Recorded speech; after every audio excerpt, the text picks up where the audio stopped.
Bonjour à tous et bienvenue à notre culte de Noël.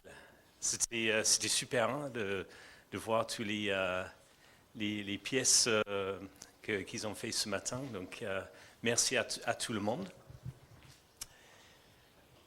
Donc on sait que c'est Noël, pas uniquement parce que j'ai un pull de Noël, mais et donc c'est un moment de l'année, c'est vraiment formidable. J'adore ça. Et j'ai une question à vous poser.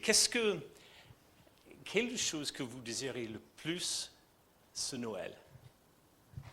Est-ce que Jésus? Est-ce qu'il y a d'autres réponses? Est-ce que quelqu'un veut? Qu'est-ce que vous voulez pour Noël? D'être avec ma maman et mon papa. Ah, super. Quelqu'un d'autre? Je peux balancer, mais il y a quelqu'un qui a dit un iPhone 15 Pro Max. Ah, vous l'entendez en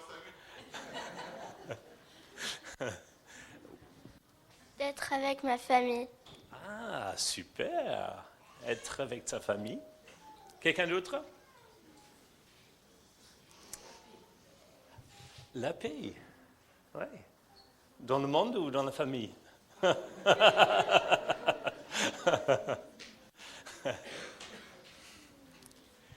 Donc,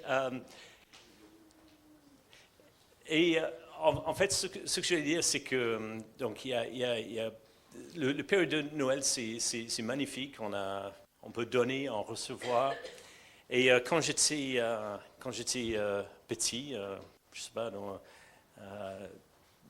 on dirait que, ouais, quand j'étais à l'école primaire, en fait, le Noël, c'était quelque chose c'était comme du magique. C'était les 2-3 semaines avant Noël, les profs semblaient un peu plus sympathiques. On faisait beaucoup de choses avec les amis, avec la famille. Donc c'était un moment relationnel qui était super. Beaucoup de chocolat et bien sûr les cadeaux. Donc c'est vraiment un moment qui est vraiment chouette. Et en fait, bon, je disais que j'aime toujours Noël. Mais dans mon enfance, il y avait une personne qui aimait plus Noël que moi. Et c'était ma mère. Et moi, bon, j'ai un petit accent, je suis anglais. Et donc en Angleterre, on avait l'habitude le 25, le jour de Noël, de se réveiller et d'aller ouvrir les cadeaux. Et en fait, ce qui était bon, c'était super, un moment super d'ouvrir les cadeaux.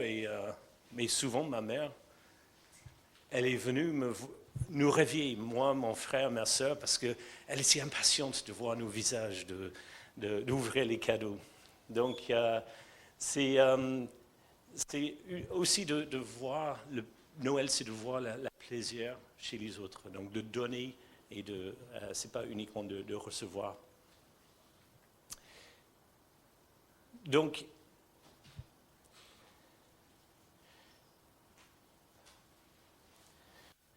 on a vu ce matin que Jésus est le plus grand cadeau on peut imaginer. Donc, il est le plus grand, il est le plus fort. Et il veut passer Noël avec nous, mais pas uniquement Noël, il veut passer l'éternité avec nous. Et pendant la période de Noël, il y a 4 mots qui semblent être le thème de plupart des chants. Et je pense qu'on les a couverts ce matin aussi dans les cantiques. C'est l'espoir, la paix, l'amour et la joie. Mais qu'est-ce qui est derrière ces mots? Donc, le premier mot, l'espoir. Donc, on lit dans la Bible que Jésus est l'espérance du monde. ce monde a vraiment besoin de l'espoir de Jésus. En fait, il est écrit en Romains 15, 13, « Que le Dieu d'espérance vous remplisse de toute joie et de toute paix, alors que vous confiez en lui. » Et encore, dans l'Ancien Testament, en Jérémie 29, 11, « Donc des plans pour vous faire prospérer et non pour vous nuire, des plans pour vous donner l'espoir et un avenir. » Donc l'espérance chrétienne est audacieuse, une espérance que l'humanité et l'univers entier soient sauvés du mal et de la mort. Mais l'espérance biblique n'est pas un optimisme basé sur les probabilités. C'est un choix d'attendre que Dieu fasse naître un avenir aussi surprenant qu'un homme crucifié ressuscitant d'entre les morts. L'espérance chrétienne se tourne vers Jésus ressuscité pour regarder vers l'avenir. Et c'est pourquoi nous attendons. Le deuxième mot, c'est la paix. C'est probablement l'émotion la plus recherchée et pourtant éludée par la majorité des gens dans ce monde.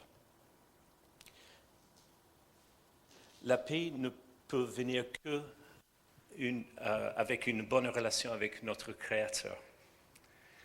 La connaissance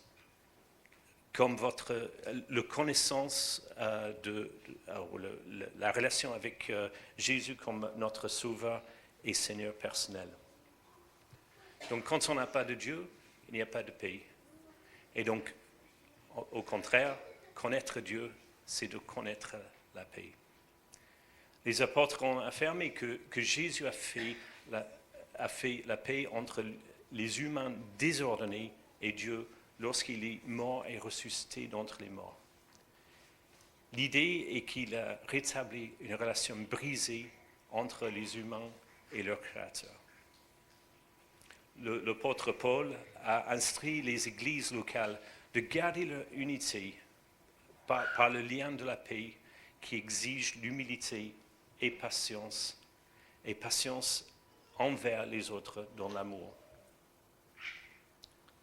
Devenir peuple de paix signifie participer à la vie de Jésus, qui a réconcilié toutes choses dans le ciel, sur la terre, en rétablissant la paix par sa mort et sa résurrection. La paix demande beaucoup de travail, car il ne s'agit pas seulement d'une absence de conflit. La vraie paix exige de prendre ce qui est brisé et de le restaurer à la plénitude, ce que soient nos vies dans nos relations, dans nos vies et dans nos relations. Le troisième mot, c'est l'amour.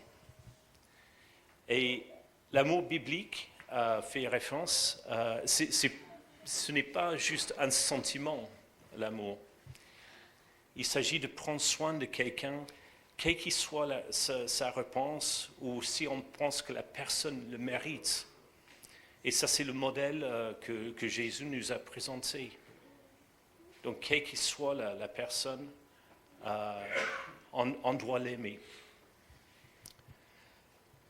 L'amour est un des plus forts de tous les mots dans la langue française. Et dans la Bible, c'est écrit « Nous l'aimons parce qu'il nous a aimés en premier ». Et le plus grand verset sur l'amour est en Jean 3, 16. Qui connaît ce verset? Allez, Beckel. Jean 3, 16. Car Dieu a tant aimé le monde qu'il a envoyé son Fils unique, afin que quiconque croit en lui ne périsse point, mais ait la vie. Amen. Merci. Voilà. C'est même affiché. Donc, merci Samuel. Donc, la Bible dit que non seulement que Dieu nous aime avec un grand amour, mais la Bible dit que Dieu est amour. Et donc c'est le caractère de Dieu en fait. Donc ça veut dire qu'avant qu'on puisse aimer Dieu et aimer les autres avec plein d'amour, en fait il faut qu'on puisse accepter et recevoir l'amour que Dieu a pour nous. Et je dis ça, mais en fait je pense que ça peut être difficile pour nous de recevoir, d'imaginer que Dieu nous aime.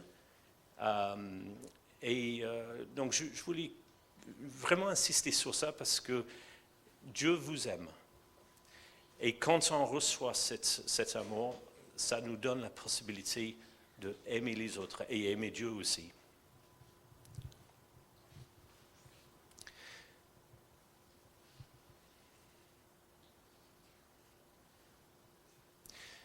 Et aussi, il y a le pratique d'utiliser le mot amour. Donc peut-être des fois c'est culturel de ne pas utiliser, de pas dire à quelqu'un qu'on aime. Donc peut-être ce Noël, c'est le moment peut-être à pratiquer cette expression d'amour vers nos proches.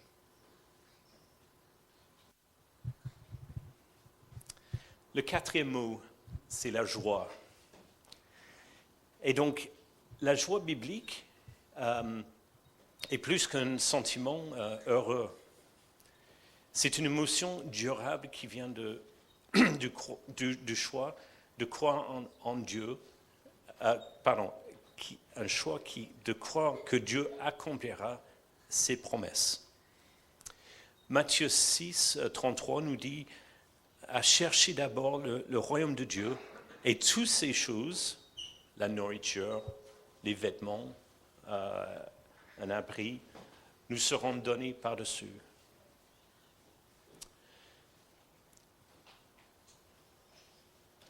Donc, bien sûr, la vie n'est pas toujours facile. Il y a les gens dans la souffrance, il y a les moments difficiles dans nos vies, la tristesse, la déception. Mais l'amour, la joie, la paix et l'espérance sont disponibles pour nous chaque jour. Cependant, il faut qu'on les prenne de façon intentionnelle. Il faut qu'on les applique de façon intentionnelle. Choisissons à mettre Jésus dans le centre de nos vies aujourd'hui et à jamais. Donc je termine avec joyeux Noël et que le Seigneur Jésus vous bénisse ainsi que vos familles. Amen.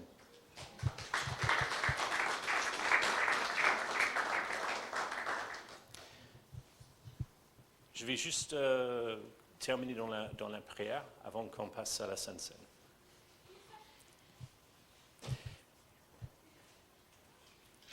Seigneur, merci pour ta bonté, Seigneur. Merci pour ton amour vers nous. Cet amour qui a envoyé Jésus sur cette terre afin qu'on puisse célébrer les fêtes de Noël et passer un bon moment ensemble. Mais l'implication de tout ça, Seigneur, c'est qu'on a une opportunité de t'accepter dans nos vies et avoir une vie éternelle avec toi. Seigneur, merci pour la bonne nouvelle de Noël.